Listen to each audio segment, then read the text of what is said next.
So all of the footage captured at the beginning of this video was captured on the Air 3S in full auto mode. There was no color grading or no color correcting done to it. The camera on the Air 3S with its 1-inch sensor can capture some pretty stunning footage paired with some of its intelligent flight modes.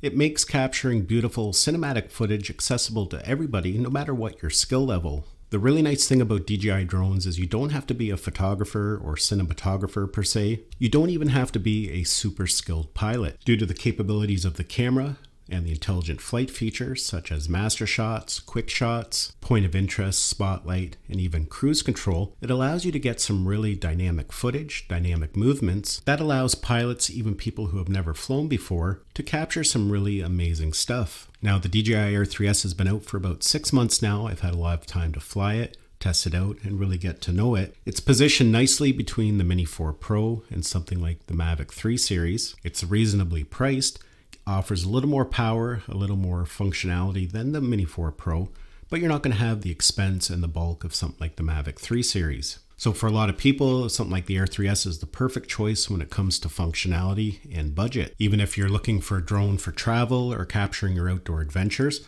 although it is a little bit bigger than something like the Mini 4 Pro, it's still a nice compact foldable drone that's easy to take along with you. So that makes it great for those wanting to capture some of their travel vacations, outdoor activities, or if you just want to expand on your vlogs and get some new perspectives. The camera on the Air 3S actually got a fairly significant update with its 1-inch sensor. That really allows for higher quality footage when capturing in low light. Now, not necessarily just at night. Of course, it does a great job capturing at night. But even if you're going to be capturing at sunset or sunrise, dark environments, overcast days, due to that 1-inch sensor, the footage is just going to look that much better. Now, if you're brand new to drones, you're just doing some research about what drone to purchase, something like the Air 3 is a great choice because it does give you flexibility when it comes to cameras. Of course, we have the main 1-inch sensor camera, but the Air 3S also includes a 3x tele camera. Now, that 3x tele lens can be really important. Not only allows you to get a little bit creative, but allows you to get a little bit closer to the action without putting your drone into harm's way.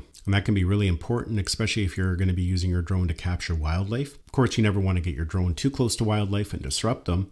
So that tele camera can really allow you to capture them while staying at a safe distance. And as mentioned, you can get a little bit creative with it. It helps bring in that background compression, which can produce some really interesting results. Now, of all the new features on the Air 3S, I think one of my favorite new features is the new enhanced return to home. With the Air 3S, DJI introduced a brand new return to home that is actually pretty incredible to watch in action. It can return to home even if you've lost connection to satellite, and it achieves that by building a real-time map on your outbound flight. So in the event that you initiate a manual return to home, or it's a fail-safe return to home, the drone is going to have a good understanding of the environment and where it is, and it's going to know the best route to get home. Even if you've taken off under a tree canopy, off a balcony, or there's lots of obstacles that it has to go around or under, the Air 3S is fully capable of doing that. And it's actually pretty impressive to see it in action. I demonstrated that a few times on my channel last year when it first came out, and I was always amazed at its capabilities when doing a return to home. And another really impressive thing of the Air 3S compared to some of the other DJI drones is that we got some new low light sensors. So the drone can actively detect obstacles even in low light conditions. On top of that, they introduced the new LiDAR there at the front. Again, that makes it even safer, especially when detecting in low light or even detecting surfaces with very little texture. So between the new low light sensors and the LiDAR at the front, it's probably one of the most safest drones that DJI has introduced. Tracking got a big update with the Air 3S. It introduced a new auto mode. In auto mode, it allows you to focus on your activity while the drone makes most of the decisions. It'll automatically assess the background and take things like aesthetics into consideration to try and compose the nicest shot. As you're doing your activity, it'll automatically move around to different positions to offer different perspectives. Of course, you can also put it into manual mode using their new interface. That allows you to place the drone anywhere around you just by touching the screen. They have 2 different rings. You can bring the drone in closer or put it out farther. So the new auto mode when it comes to tracking can be really important, especially if you're doing an activity like tracking yourself driving. You don't have to worry about making everything as framed correctly.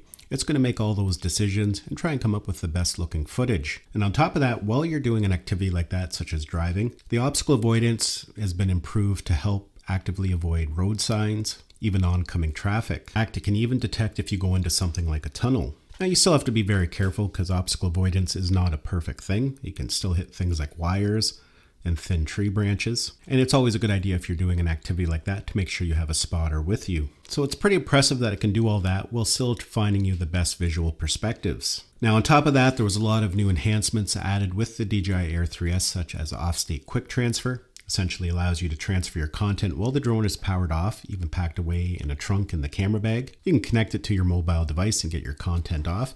You don't even have to power the drone on. It came with an enhanced 04 transmission system offering really good range and signal strength. And with the 04 transmission system, they made it more omnidirectional. In the past, to get the best signal, you had to point your antennas at a certain angle towards the drone. But with the new omnidirectional capabilities when it comes to signal strength, it's no longer as important to make sure everything is lined up perfectly. And that can be really handy because as you're flying around, sometimes the drone's going in behind you, beside you. So you can focus more on the flight and the safety of it. You don't have to worry so much that you're aligned correctly. So some really impressive hardware with the Air 3S. It's hard to even fathom what they're going to do with a next generation drone in the Air series. These drones have come such a long way over the last decade. I still remember some of my early drones that I was flying, which are, you look at something like this and it's just incredible to think how far we've come. The Air 3S is fun to fly. It's extremely safe. It's easy to fly, and most importantly, you can capture some really incredible footage no matter your skill level. Now, just before I go here, one thing that I am a little disappointed with the Air 3S is the fact that they still haven't brought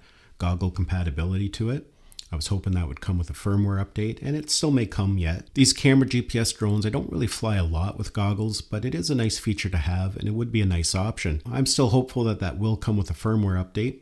The original Air 3, it took a while for them to add compatibility, so maybe that will come in the near future. Well folks, that's been my user experience after flying the Air 3S over the last 6 months. I would love to hear from you, if you own the Air 3S, what your thoughts are. Hopefully you enjoyed this video and found it had value. Thanks a lot for watching, and we'll see you in the next one.